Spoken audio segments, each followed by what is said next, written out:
Hello students, आप सभी का स्वागत है टू जेड स्टडी चैनल में।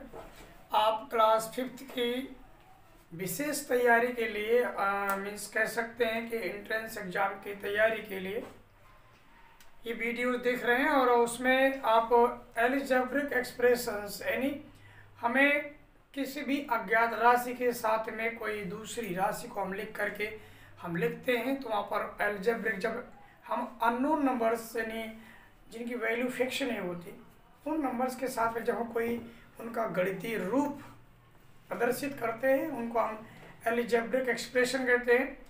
यानी किसी भी कथन को यानी अज्ञात राशियाँ हो या किसी और को, तो हम एक समीकरण के रूप में जब कुछ बीजीय अंकों के साथ में और कुछ ये जो रियल नंबर्स हैं means whole numbers, natural numbers, उनके साथ में जब हम प्लस या माइनस के सिंबल्स का यूज़ करते हुए लिखते हैं उनको एलजेब्रिक एक्सप्रेशन कहते हैं। तो आज इस वीडियो में ये सीखेंगे कि हम किस तरह से किसी कथन या किसी वर्ड प्रॉब्लम को किस तरह एक मैथमेटिकली एक्सप्रेशंस में प्रस्तुत कर सकते हैं, लिख सकते हैं। तो देखिए, इसमें फर्स्ट क्वेश्चन है कि right the following using symbols. इनको जो है सिंबल्स का प्रयोग करते हुए इन कथनों को सभी को हमें एक समीकरण रूप में, इन कथनों को हमें गणितीय रूप देना है और सिंबल्स का प्रयोग करते हैं। सिंबल्स का मीनिंग है plus, minus, multiply, division. In science का प्रयोग करते हुए इनको हमें शो करना है, दिखाना है कि कैसे हम एक्सप्रेस कर सकते हैं। तो फर्स्ट नंबर ए नंबर है इसका, उसमें दिया है the sum of P and T. तो पी और 10 का सम कह रहा है। तो सम का मीनिंग आप समझते हैं कि ऐड करना होता है। तो P और 10 को ऐड करना है, हो गया आंसर। ये एक्सप्रेशन है, इसको हमें इस तरह से लिख के दे देना है। तो बी नंबर आप देखेंगे, बी नंबर है 2 लेस देन m, यानी m से 2 कम।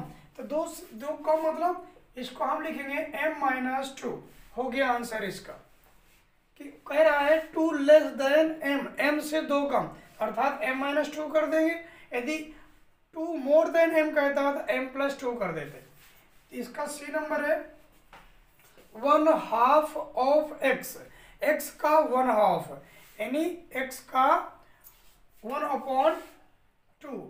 तो लिखेंगे x 1/2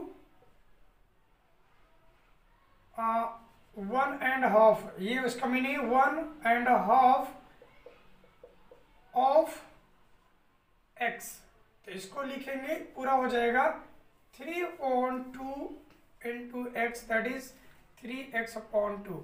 इसका डी नंबर है 3 मोर देन 5 टाइम्स z, यानी 5 टाइम z का मीनिंग है z का 5 टाइम करेंगे तो z ये हो जाएगा 5z। हमेशा देखो, कभी मल्टीप्लाई में लिखना है किसी एल्जेब्रिक यानी किसी लेटर्स को, यानी जी बीजी अंक होते हैं जैसे एक्स वाई जेड ABCD, तो उनमें पहले अंकों को लिखते हैं हम, अपनी संख्याओं को। उसके बाद ये एल्जेब्रिक जो हम लेते हैं अंक एक्स वाई जेड ABCD, उन्हें बाद में लिखते हैं। इसको 5z लिखेंगे, Z5 नहीं लिखेंगे। फिलहाल मीनिंग दोनों का सेम है, परंतु इसको हम ऐसे लिखते हैं, पहले अंकों को लिखते हैं, फिर बाद में अननोन वैल्यूज जो होती है उनको लिखते हैं। तो 5z कहा है, 5z से 3 मोर देन कहा है। तो 3 मोर देन कह रहा है तो इसमें 3 प्लस कर देंगे। तो ये हो गया 5, यानी 3 more than of 5 times of z। Clear. अब इसमें ई नंबर है, ई नंबर में कहा है 3 times the difference of 30 and a और 30 के डिफरेंस का 3 टाइम यानी 3 गुना करना है। तो 30 माइनस a, इसके डिफरेंस का 3 टाइम मल्टीप्लाई 3 कर दो। चाहे मल्टीप्लाई यहाँ पहले कर दो या बाद में, कोई दिक्कत नहीं, यहाँ करो चाहे यहाँ करो, दोनों तरीके का हम ऐसे लिख सकते हैं। ऐसे लिखना थोड़ा ज़्यादा कुछ अच्छा होता है।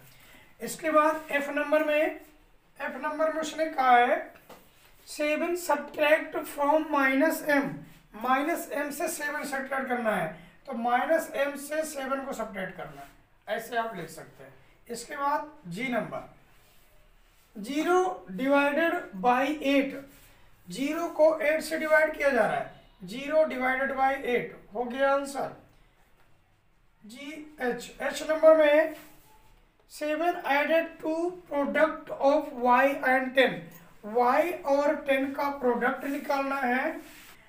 तो ये हो गया y और 10 का प्रोडक्ट, और उसको क्या करा है 7 एडेड, उसमें 7 ऐड करना है, हो गया y और 10 का प्रोडक्ट में 7 एडेड हो गया। अगला का है H I number 5 times y from which 5 is subtracted, 5 times y from which 5 is subtracted. तो y का पहले 5 टाइम निकालना है जिससे हमने सब्ट्रैक्ट कर दिया है 5 को। नेक्स्ट कहा है उसने कि 3 times of x is less than 5 times of y। तो 3 times of x is less than 5 times of y, यानी 5 टाइम ऑफ y से ये जो है 3 टाइम्स ऑफ x लेस करना है। तो 3 टाइम ऑफ x ये हो गया इसका आंसर। तो इस तरह से ये सभी थे, इस तरह से हम इन वर्ड्स को, इन स्टेटमेंट्स को हम इस तरह से मैथमेटिकली एक्सप्रेशंस में शो करते हैं। यही कहलाता है अलजेब्रिक एक्सप्रेशंस। ठीक है, देखते हैं नेक्स्ट क्वेश्चन। नेक्स्ट क्वेश्चन है right monomial, binomial, trinomial, polynomial. अब इनमें देखो ये है क्या चीज, मोनोमियल क्या है, बाइनोमियल क्या है, ट्राइनोमियल क्या है, पोलिनोमियल क्या है। इनको हिंदी में बोले तो इसको बोलते हैं एक पदीय, इसको बोलते हैं द्विपदीय,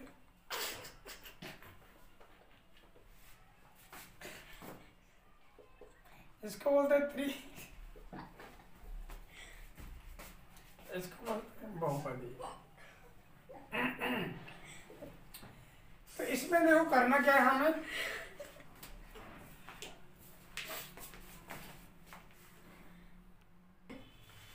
तो स्टूडेंट्स इसमें देखना है कि हमें इन पे पहचान करनी, सभी जो इक्वेशंस दे रखे हैं तो सभी आइडेंटिटीज में, इन मीन्स इक्वेशंस में बात करना है जो एक्सप्रेशंस है अलजेब्रिक एक्सप्रेशंस। तो हमें ये देखना है कि कौन मोनोमियल है, कौन बाइनोमियल है। तो मोनोमियल, बाइनोमियल, ट्राइनोमियल की पहचान कैसे करते हैं, तो आप लोगों को क्या देखना है कि यदि कोई ब्रैकेट नहीं लगा तो फिर बिना ब्रैकेट में यदि कहीं पर उन किसी भी एक्सप्रेशन में भी जहाँ पर जितने प्लस या माइनस करके पार्ट हो रहे होंगे वो उतने उसमें इनके पदों की बात करें हो जाएगा कि इसमें केवल एक ही है, क्योंकि प्लस या माइनस करके कोई दूसरा इसमें पद नहीं जुड़ा हुआ है, इसलिए सिंगल है। इसलिए मोनो है तो मोनो मीन्स होता है 1, और बाई मीन्स होता है 2, ट्राई मीन्स होता है 3, अर्थात जिसमें एक ही पद है उसको मोनोमियल बोलेंगे। इसलिए ये हो गया मोनोमियल। और जिसमें इसमें भी देखिए तो कहीं पर बीच प्लस या माइनस का साइन नहीं है, इसलिए पूरा एक ही पद है, इसलिए इसको भी बोलेंगे मोनोमियल। और इसके बाद इसमें देखिए तो दो पद है, एक 5c², दूसरा d, तो दो पद है, तो जब दो हो जाएगा तो वो बाइनोमियल।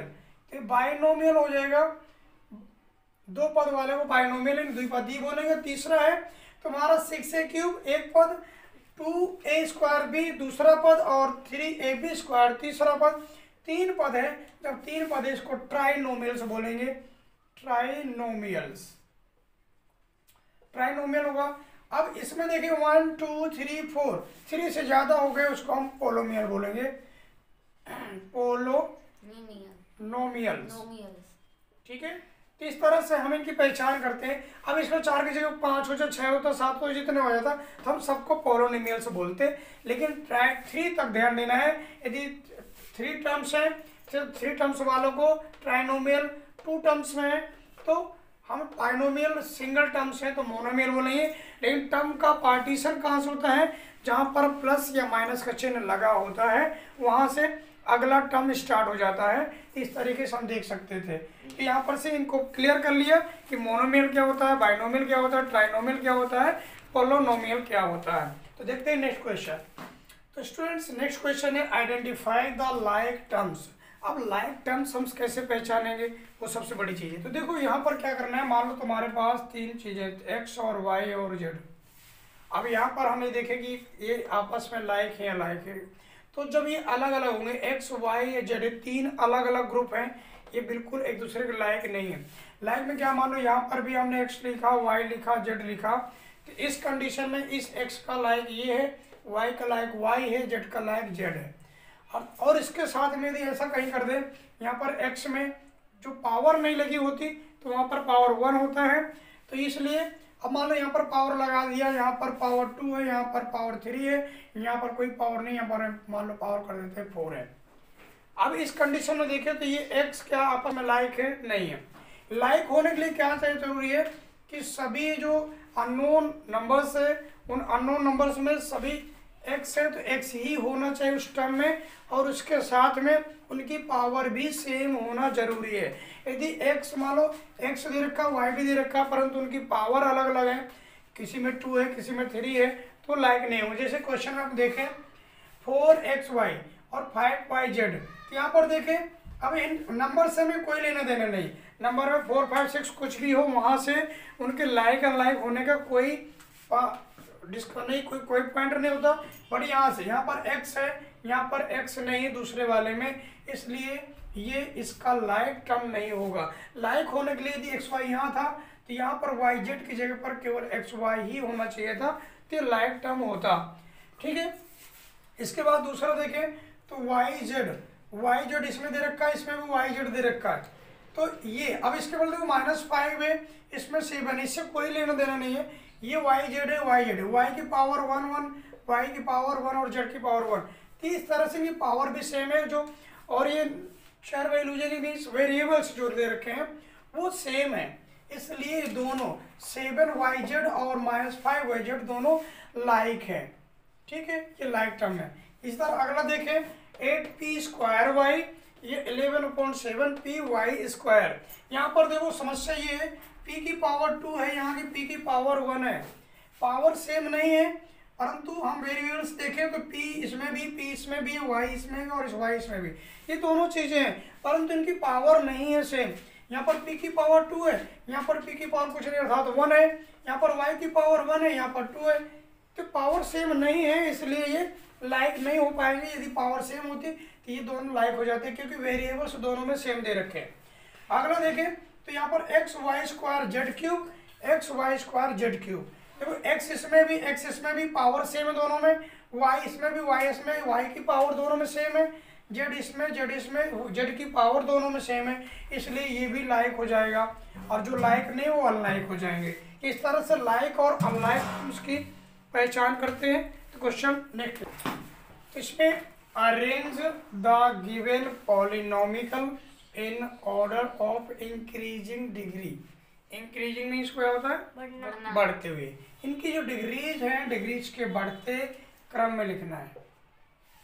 डिग्रीज के बढ़ते क्रम में क्या है, सबसे पहले बिना डिग्री वाला, उसके बाद 1 2 3 4 ऐसे डिग्रीज में। तो डिग्रीज ये है पावर, इनकी पावर, तो यहाँ पर x की पावर 1 है, y की भी पावर 1 है, x की पावर यहाँ पर 2 है। इनके इंक्रीजिंग ऑर्डर में लिखना है, तो इंक्रीजिंग में सबसे पहले हमें 3x इसको लिखना पड़ेगा। ये इंक्रीजिंग ऑर्डर में वैसे भी लिखे हुए हैं, ठीक है, इंक्रीजिंग ये वाला, बट यहाँ नहीं है इंक्रीजिंग ऑर्डर में। इंक्रीजिंग ऑर्डर में इसको लिखना है, ये तो ऑलरेडी अपने आप है, लेकिन हम इससे बात करें तो हमको सही सीक्वेंस हम दे सकते हैं। तो 3x और -y उसने सही दे दिया, उसमें ऐसा नहीं बढ़ा सकते। ठीक है, नेक्स्ट इसको करें, इसको सेम ऐसे ही छोड़ देंगे। इसमें यदि करें इंक्रीजिंग ऑर्डर में तो सबसे पहले x पावर 4, फिर 3, फिर 2, फिर बिना पावर वाला।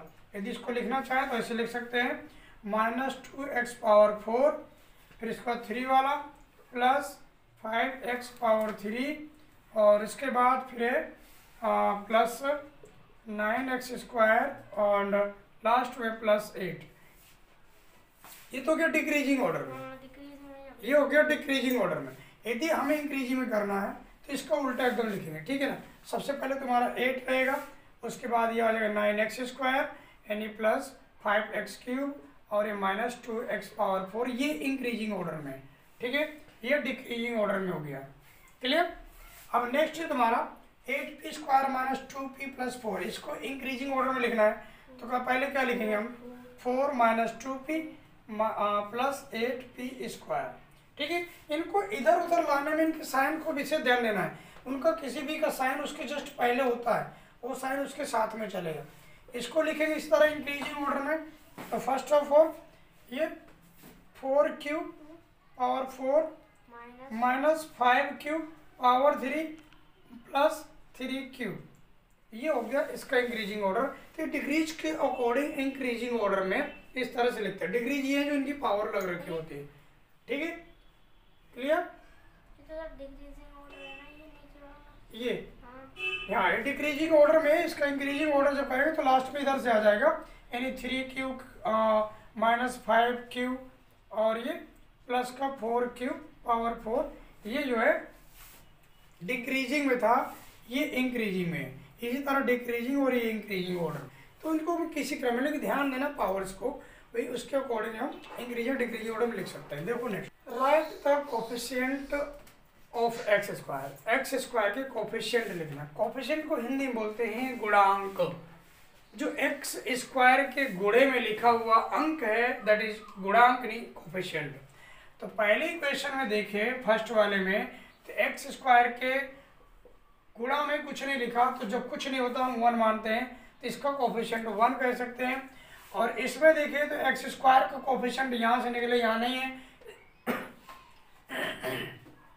तो यहाँ पर से निकालेंगे एक्स स्क्वायर का कोफिशिएंट, तो 7 और वाई पावर 4, 7 और वाई पावर 4 ये एक्स स्क्वायर के कोफिशिएंट है जो एक्स के गुणा में है। क्योंकि इस टर्म को यदि ओपन करना चाहें जिसका मीनिंग है X into X square into Y power 4, यानी एक्स के गुणा में कौन कौन है, ये भी है और ये भी है, तो इसलिए 7 वाई पावर 4 एक्स स्क्वायर का कोफिशिएंट हो जाएगा। यहाँ पर बात करें एक्स स्क्वायर, जिसकी बात करें वहीं से देखना है, तो इस एक्स स्क्वायर कोफिशिएंट जो है वो हो गया 25। इसमें एक्स स्क्वायर कोफिशिएंट में कुछ नहीं लिखा, तो इसका हो जाएगा 1, और ये कोफिशिएंट्स हो गए। तो इस वीडियो में स्टूडेंट्स इतना ही, और बाकी इसके आगे का यानी इनको किस तरह से हम ऐड करते हैं और किस तरह सेपरेट करते हैं उसके बारे में अच्छे से और जानेंगे।